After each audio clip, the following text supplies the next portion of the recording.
Ke samudra naik kapal selam, udaranya panas dan juga lembab. Kalau nanti saya memberi salam, jangan lupa hadirin menjawab. Assalamualaikum warahmatullahi wabarakatuh. Shalom, Om Swastiastu, Namo Buddhaya, salam kebajikan dan salam sejahtera bagi kita semua. Yang terhormat dosen pengampu mata kuliah retorika Ibu Hilda Hilaliah MPD serta teman-teman kelas R4F yang saya banggakan. Marilah kita panjatkan puji syukur kehadirat Tuhan Yang Maha Esa yang telah memberikan kita nikmat sehat walafiat sehingga kita semua dapat berkumpul untuk mengikuti kelas mata kuliah retorika. Untung Juli, seorang koordinator advokasi Kekal Bali pernah berkata, bencana yang terjadi selama ini tidak bisa semata-mata hanya dilihat sebagai faktor alam semata, tapi karena kebijakan yang tidak berpihak pada lingkungan, alam hanya mencari keseimbangannya saja. Dari apa yang beliau sampaikan dapat kita maknai bahwa faktor alam tidak menjadi satu-satunya penyebab bencana, tetapi terkadang kebijakan yang tidak berpihak pada lingkunganlah yang membuat alam murka. Oleh karenanya, pada kesempatan kali ini izinkan saya, Sekar Hidayah Putri, akan berbicara tentang eksploitasi alam dan dampaknya pada masyarakat adat. Hadirin yang saya hormati, Indonesia adalah negara yang diberkahi dengan kekayaan alam yang luar biasa.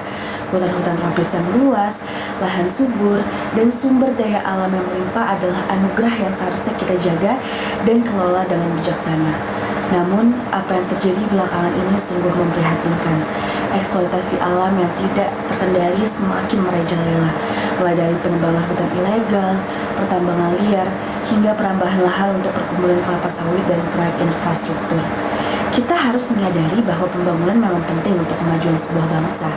Namun, kemajuan yang kita cari seharusnya tidak merugikan pihak lain, terutama suku-suku adat yang telah memberikan begitu banyak kontribusi bagi keberlangsungan ekosistem dan kekayaan budaya kita. Pembangunan yang berkelanjutan harus memperhatikan keseimbangan antara kebutuhan modernisasi dan perlindungan terhadap hak-hak masyarakat adat. Di dalam undang-undang kita juga sudah terdapat pengakuan terhadap hak-hak masyarakat adat atas tanah dan sumber daya mereka. Namun sayangnya implementasi dari undang-undang ini seringkali lemah dan tidak konsisten. Banyak proyek pembangunan yang melanggar hak-hak ini dengan dalih kepentingan ekonomi nasional. Namun kita harus bertanya pada diri kita sendiri, apakah kemajuan ekonomi sepadan dengan harga yang harus dibayar oleh masyarakat adat? Suku-suku adat yang telah hidup di tanah ini selama berabad-abad kini menghadapi ancaman besar akibat eksploitasi sumber daya alam dan pembangunan infrastruktur yang masif. Hutan-hutan yang menjadi tempat tinggal mereka sedang ditebangi, lahan-lahan yang mereka kelola dengan kearifan lokal diambil alih, dan sungai-sungai yang mereka rawat dengan penuh cinta kasih kini tercemar. Mereka yang dulunya hidup harmonis dengan alam, kini dipaksa untuk menghadapi kenyataan yang sangat keras. Kehilangan tempat tinggal, kehilangan mata pencaharian, dan yang paling menyakitkan adalah kehilangan identitas budaya mereka. Selain dari aspek hukum tadi, kita juga harus melihat masalah ini dari sudut pandang moral dan kemanusiaan. Suku-suku adat adalah bagian dari keragaman budaya bangsa kita. Mereka memiliki pengetahuan yang berharga tentang cara menjaga alam, cara hidup yang berkelanjutan, dan kearifan lokal yang tidak ternilai harganya. Mengabaikan mereka berarti sama saja dengan kehilangan bagian penting dari jati diri kita sebagai bangsa. Hadirin sekalian, masyarakat adat di Indonesia memiliki hubungan yang sangat erat dengan alam. Mereka menggantungkan hidup pada sumber daya alam yang ada di sekitar mereka, baik untuk kebutuhan sehari-hari maupun untuk ritual adat dan budaya. Kehilangan hutan ketika menjadi tempat tinggal itu dirusak atau diambil alih untuk kepentingan komersial, maka mereka kehilangan akses ke sumber daya alam yang penting bagi kelangsungan hidup mereka. Ini bukan soal kehilangan mata pencaharian, tetapi juga kehilangan identitas budaya dan spiritual. Eksploitasi alam yang terjadi tanpa memperhatikan hak dan kearifan lokal masyarakat adat telah menimbulkan konflik sosial yang serius. Banyak masyarakat adat yang terpaksa terusir dari tanah leluhur mereka, kehilangan hak atas tanah, dan menghadapi ancaman kekerasan.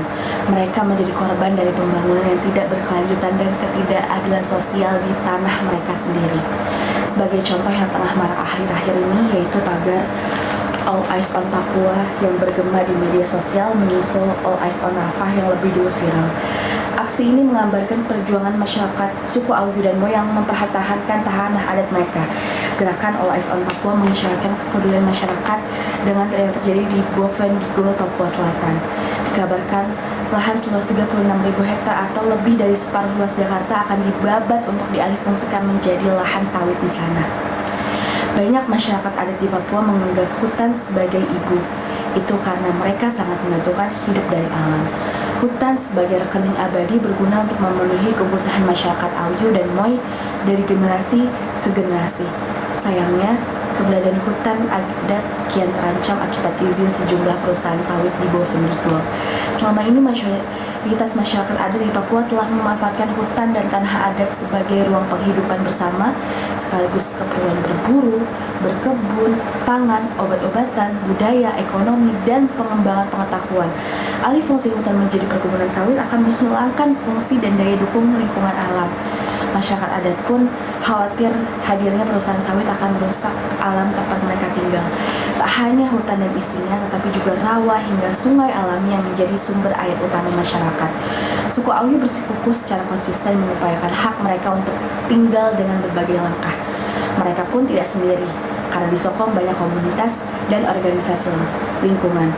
Keberadaan perusahaan sawit PT IAL dan PT SAS akan merusak hutan yang menjadi sumber penghidupan, pangan, air, obat-obatan, budaya, dan pengetahuan masyarakat adat Auyu dan Moi. Hutan tersebut juga habitat bagi flora dan fauna endemik Papua, serta penyimpan cadangan karbon dalam jumlah besar. Operasi PT IAL dan PT SAS dikhawatirkan memicu deforestasi yang akan melepas 20 juta ton karbon dioksida ke atmosfer, memperparah dampak krisis iklim di tanah air. Suku Auyu dan Moi telah melewati proses yang rumit demi mempertahankan hutan adat mereka. Meski putusan pengadilan yang mereka terima sebelumnya tak sesuai harapan, mereka tak berhenti menempuh langkah hukum. Koalisi Selamatkan Hutan Adat Papua pun mengajak publik untuk terus menyuarakan dukungan terhadap perjuangan suku Auyu dan Moi. Maka dari itu, mereka sampai datang jauh-jauh ke Jakarta untuk meminta agar Mahkamah Agung dapat menjatuhkan putusan hukum dan membatalkan izin perusahaan sawit yang tengah mereka lawan. Pembatalan izin perusahaan sawit ini tidak hanya dapat memulihkan hak-hak masyarakat adat yang telah dirampas, tapi juga bisa menyelamatkan hutan di Papua.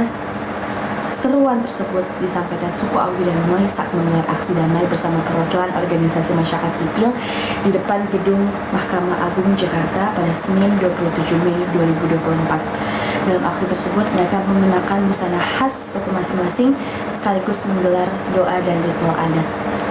Lantas, apa yang bisa kita lakukan untuk membantu masyarakat adat ini? Perlu kita ketahui bersama bahwa eksploitasi alam bukan hanya tugas pemerintah saja sebagai pemangku kepentingan. Ini adalah tanggung jawab bersama yang melibatkan berbagai pihak, diantaranya pemerintah itu sendiri. Bahwa pemerintah harus menetapkan dan menegakkan undang-undang yang melindungi lingkungan serta hak-hak masyarakat adat. Itu sudah ada, tapi implementasinya kurang, bahkan sangat minimum sekali. Kemudian pemerintah harus terus mengawas dan aktif dalam mengawasi aktivitas perusahaan dan menindak tegas pelanggaran. Melalui pendidikan kesadaran, pemerintah bisa meningkatkan kesadaran masyarakat tentang pentingnya pelestarian alam melalui kampanye dan program pendidikan. Selain pemerintah, perusahaan dan industri juga harus sama-sama membantu. Lewat praktik berkelanjutan, perusahaan harus menerapkan praktik bisnis yang berkelanjutan dan bertanggung jawab terhadap lingkungan. Transparansi juga diperlukan agar perusahaan bisa bersikap transparan dalam operasional mereka dan melibatkan masyarakat dalam pengambilan keputusan yang berdampak pada lingkungan. Tanggung jawab sosial pun diperlukan. Perusahaan harus melaksanakan program tanggung jawab sosial yang mendukung konservasi lingkungan dan kesejahteraan masyarakat lokal. Jadi tidak hanya sekedar membangun, perusahaan juga harus memperhatikan hal-hal tersebut. Lewat lembaga swadaya masyarakat, LSM dan komunitas adat dapat mengadvokasi kebijakan yang mendukung pelestarian lingkungan dan hak-hak masyarakat adat. Melalui edukasi dan penelitian, LSM bisa melakukan penelitian dan menyebarkan informasi tentang dampak eksploitasi alam dan pentingnya pelestarian. Lewat program konservasi, bisa juga diadakan program-program yang dapat melibatkan masyarakat lokal tentang konservasi lingkungan. Selain itu, media juga memiliki peran penting. Media harus melaporkan secara objektif dan mendalam mengenai kasus-kasus eksploitasi alam dan dampaknya.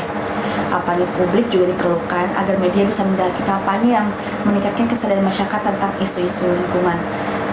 Hadirin sekalian, eksploitasi alam dan pelestariannya adalah tanggung jawab bersama yang memerlukan kerjasama dan komitmen dari semua lapisan masyarakat.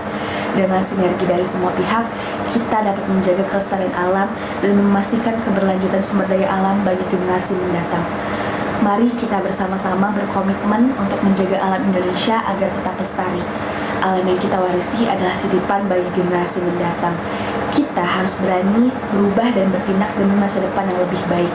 Mari kita dukung upaya-upaya pelestarian lingkungan dan pemberdayaan masyarakat adat agar mereka bisa hidup sejahtera tanpa harus kehilangan identitas dan warisan budaya mereka. Agar semoga Tuhan senantiasa memberikan petunjuk dan kekuatan kepada kita untuk menjaga bumi pertiwi ini, karena sejatinya Indonesia bukan hanya Jawa, Indonesia bukan hanya Jakarta, Indonesia juga bukan hanya IKN, apalagi Indonesia yang hanya milik segelintir orang. Indonesia adalah negeri yang dibangun dari keringat dan darah para pejuang yang wilayahnya terbentang dari Sabang sampai Merauke. Oleh karena itu, hak dan kewajiban masyarakat Indonesia meliputi seluruh area tersebut, bukan hanya milik daerah tertentu saja. Pisau menggores menjadi luka, rasanya sakit amatlah pedih. Cukup sekian dari saya haturkan terima kasih. Wassalamualaikum warahmatullahi wabarakatuh.